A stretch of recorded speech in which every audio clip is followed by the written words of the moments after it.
Hi, I'm Gabby, and I'm really excited to be speaking this evening. When I first heard that Salisbury High School was doing the very first ever TEDx conference in the entire Lehigh Valley with student speakers, I was beyond thrilled. And there were no words to even describe how excited I was. And from what I remember, I think I pretty much invited myself into doing this, kind of like that person within your group of friends who nobody even likes, but you keep them around anyways, just so you can make fun of them. You know who I'm talking about, right? And they still manage to show up to parties and get-togethers, even though you make sure you never tell them about it. I was that kind of person at that time. So when I heard about TED, I must have overheard it, and then someone must have felt bad for me, and then someone else might have put me in this place so I wouldn't have to be disappointed or anything. But that's okay. So anyways, a couple of things happened. One, I was so relieved that Salisbury was actually doing something cool for once. And I don't mean that to be offensive, okay? I just think TED is such a neat and necessary tool to sustain innovation for our future generation. I had my topic picked out. I did some research, some introspection, observation, collection of everything that I wanted to share with you today. And then, as weeks kept going by, days kept going by, I started to think so negatively. Things like, I don't have time to do this, I'm going to mess up, I'm going to forget everything I'm going to say, and then I'm going to fail this test, and then this project. And eventually, I almost just didn't want to do it anymore. Why are we afraid of taking risks? Well, more specifically, why are we willing to do stupid or irrational things just so we can avoid losing? Like how many of us are guilty of hoarding junk or holding onto a gym membership that we never even use? Or how a $20 bill seems to be way more frustrating to us when we lose it than finding a $20 bill is pleasing. Or how we pass up rewarding opportunities because we don't want to put ourselves in risky situations that don't really seem worth it. This effect is known as loss aversion. We prefer avoiding loss about twice as much as acquiring gains. Isn't that something? And it's really scary because we are going to fail. We are going to be wrong. We are going to mess up. We are going to be messed with, and there's really no escaping it. So if a loss means twice as much as a gain does, I guess that just means we have to work twice as hard to maintain it than it was to acquire it in the first place. Like innovation, for example. A lot of times when we want to innovate, when we want to grow and invest in ourselves, alter the way people think, and someday change the world, we don't. We can't. And the reason why is because we are so restricted by this possibility of losing. And when we care about too much losing and not enough gaining, we will never truly know what we are capable of. So how do we overcome this loss aversion? One of our biggest challenges is that change is scary. It's frightening. What if the change that I'm pushing for is not accepted? What if it's hated? What if I'm hated? We need to ignore other people's judgments, our own judgments, and look at things using a positive outlook. Now, I know how generic this sounds, but no one would ever have to tell you generic things ever again if people just did what we told them to. But that rarely ever happens. And sometimes, it's just easier to repeat the same old things over and over again without actually doing anything. Maybe we just aren't really sure. And whenever we aren't really sure of something, all too often we become afraid of it. New people, new places, new perspectives, things we want to introduce into the world, good things, they all become locked in our own fears. And why is that? Well, we do what we do based on history, the past. Things that we've learned over time through happy experiences, sad experiences, uplifting or humiliating. And you see, these certain events, okay, this is probably a good time to do this. I need all of you to close your eyes just for a few moments and do this exercise with me. Don't open them until I tell you to. You might feel a little uncomfortable doing this, but sustaining innovation often requires you to step out of your comfort zone. And besides, this whole talk is about loss aversion, so just try to think as though you've got nothing to lose, okay? I need you to recall something. I need you to dig deep and find that traumatizing episode in your life, that which you refer to on a daily basis.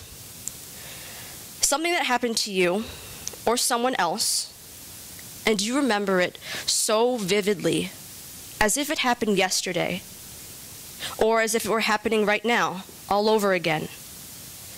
You remember who you were at the time, because from that moment on, you have changed significantly. You remember where you were, who you were with, maybe even what you were wearing. This experience is something you remember all the time, even when you try so hard not to. And you would do anything to erase it. You would do anything to never, ever let it happen again. Open your eyes. Rejection, alienation, displacement, failure, loss. We are afraid, even if you don't want to admit it. But you know something? These fears are our own fantasies. We made them up. And you can't say that you didn't make them up in the sense that these are true stories. They really happened. What I mean is that you made them up because you have been putting your past into your future, which is stupid. Why can't we just leave things the way that they are? Is it regret? Is it guilt? The past is the past. The future is the future. This is now, and you decide what you will take from life, not something that happened years and years and years ago. And tonight, I have chosen not to fear what you think of me or what could possibly go wrong, even though I am scared and exhilarated all at the same time, even though there is the chance that none of you will be inspired by me. Maybe you're all bored and unimpressed, and all we're really doing right now is wasting each other's precious time. But these are stories that I'm telling myself. What happened to me in the past doesn't tell me what is about to happen. It doesn't tell me if I'm going to inspire you or not, if I'm going to hopefully somehow in some way change your life and thus add a little bit more meaning to mine. It doesn't tell me that. So I might as well just do whatever I think is best. We should use this fear of loss as a motivator, as something to help us pursue what we want to change. But what if change isn't all that motivating to us? What if I have too much at stake and the trade just isn't worth it? We all value different things, and for different reasons.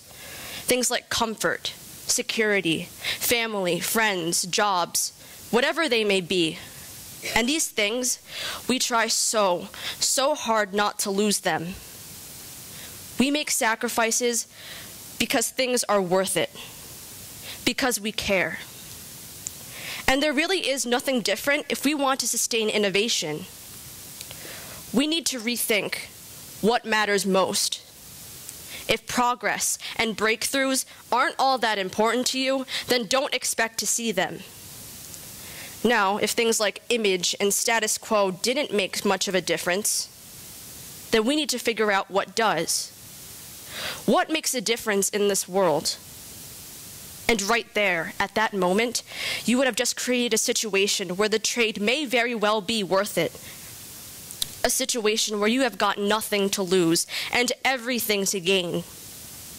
And you get to decide what nothing and everything really mean.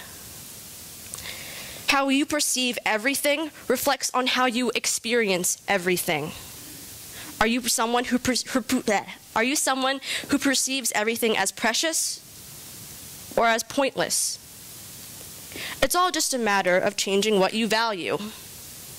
If we see loss as something that makes life beautiful and full of meaning, where nothing lasts forever, so we might as well just enjoy every moment under the sun.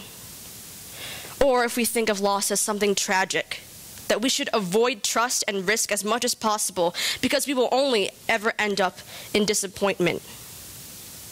Well, it's really up to you. It only is ever up to you. And yes, there are such things as natural talent and the coordinated actions of other people to make things possible, but why would we have to say something like, something else needs to happen first? If you stare at it for a while, it kind of sounds familiar. This is something we like to call procrastination. And Sarah, our first speaker, she thinks that she's a bad procrastinator, but your mind would not even be able to conceive how bad of a procrastinator that I am, because I try so hard not to get things done at all. And you know something? I may or may not have started plotting out this TED Talk within the last 72 hours or so, which is why I keep reading off my notes, and I apologize. I know this might be unacceptable to some of you, but I don't want to forget to mention anything. And it's for your sake anyways, so you'll just have to deal with it. Time just hasn't been on my side lately. And I can go ahead and blame things like overbearing teachers and female hurricanes, much like everyone else likes to blame the faults in our education system, or an apathetic society, or even God for the world being the way it is. But our own mindsets play just as big a role as anything else does. You could have the best teachers, the closest society to utopia there ever was, the most loving God in existence, but that doesn't mean that you're going to do your part. You, and only you, are responsible for making the change that you want to see. No one else. And yes, there is such a thing as natural talent and likability, but that doesn't mean there aren't such things as hard work and discipline. And just because you need other people to make things happen, that doesn't mean that change is going to come to you when it's ready. You have to be the one to make the first step, to make that initiative. Every day I have this battle with myself, and not many people may know it, but I think many people might understand it. I'm not the greatest at getting people to like me or listen to me.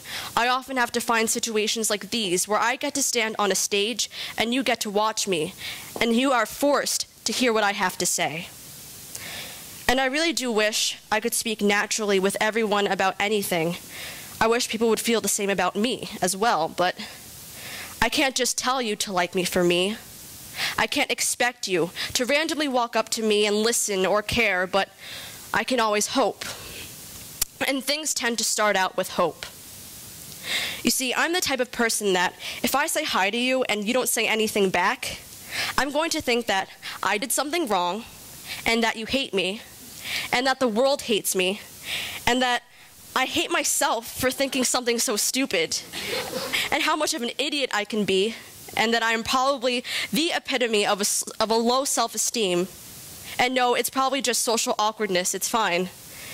And then I go cry in a corner somewhere, confused. All because you didn't say hi to me. This actually did happen, by the way, a couple weeks ago, well, minus the crying in a corner part. I was crying in my bed, but nonetheless, I've realized something different about myself this year. That recently, I've been trying to step outside of myself, to make more friendships, to make more experiences and more possibilities, even if people don't always notice it, even if people don't always accept it or appreciate it. And even though that can be extremely, extremely frustrating, at least now, I'm able to say that at least, hey, I tried. And sometimes things don't work out, even after we do our best. Like, no matter how hard you jump or try to flap your arms, you still aren't going to fly. Or no matter how wide you stretch your fingers, you still won't be able to catch all of the hurt that you want to mend. So we end up thinking something like, certain things are impossible. I have tried everything within my reach and nothing works. It is our job as the future generation to prove people wrong, to defy the odds that will never be in your favor. And here's my secret.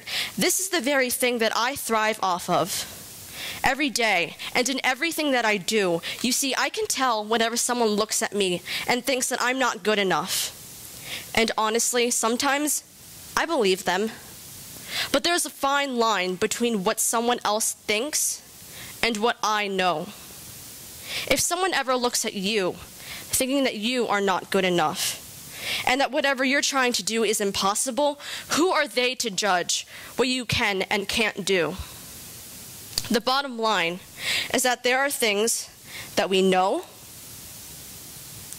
things that we don't know, and, well, things that we don't know that we don't know. Which means we probably think we know or understand something, when in reality we have no idea. One of those things being the very nature of possibility. Possibility is something that we humans have trouble grasping.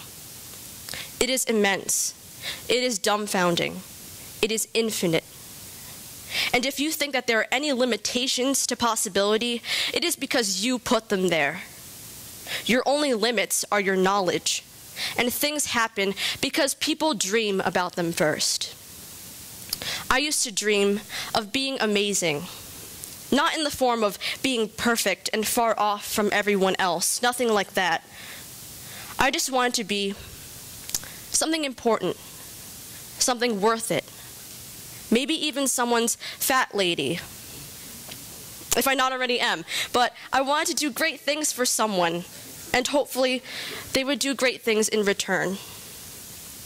About a week from today, it would have been a year ago since this happened. I wrote this letter to someone whom I had never in a million years thought I would write a letter to. They probably thought so as well. And this person, even though we knew so little about each other, we rarely spoke, rarely made even eye contact with each other, I could tell that we really were the same. And I'm still trying to figure out how that could be. This person, I figured, probably doesn't like sharing things with people, and was probably really early on in life told that they weren't good enough, and probably tries really hard to make up for whatever they didn't have at that time. So I told this person something in the letter that I wrote them. It was quite a long letter, so I'll just sum it up for you. I told them that they didn't need to make up for anything, that they shouldn't, and in fact that they were indeed enough. And I have seen enough to be able to say something like that. I'm not saying that I'm right or wrong. I'm just saying that I wanted that person to believe what I was telling them. And I thought that if I told them so, that they would begin to share things with people and stop having to pretend and stop having to think so much about nothing, because no one should have to go through that. And I'll tell you, I might have been expecting too much. It's not like I wanted to. It's not like I didn't want to expect that I could just suddenly walk up to this person and share distastes in society and tastes in music.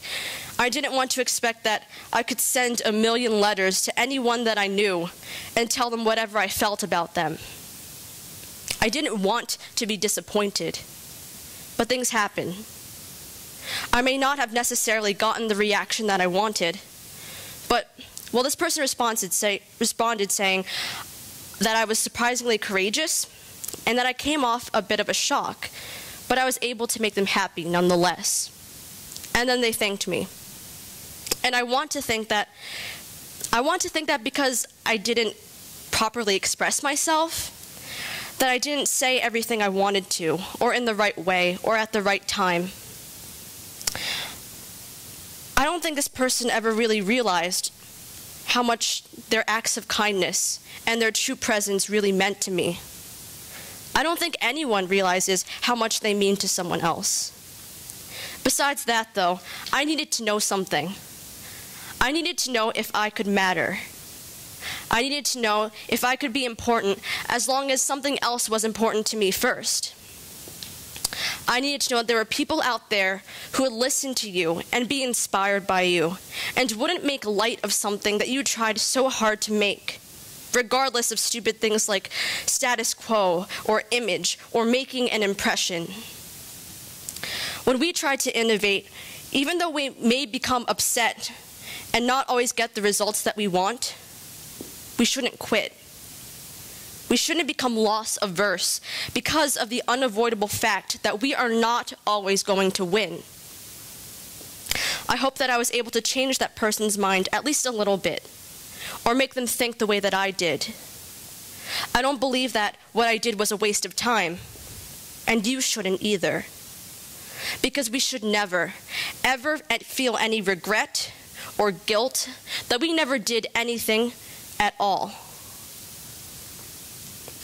Look, no one ever said that change, that taking risks was something that was easy. You take small steps at a time. You challenge things that have always been. And you hope. Because how are you supposed to change the world if you can't even change yourself? I think we can all agree that anything is possible sounds really nice, but it only works if you believe in it. It starts with perception. It begins with you. So if innovation really matters to you, innovate yourself first. Because what have you got to lose? Thank you.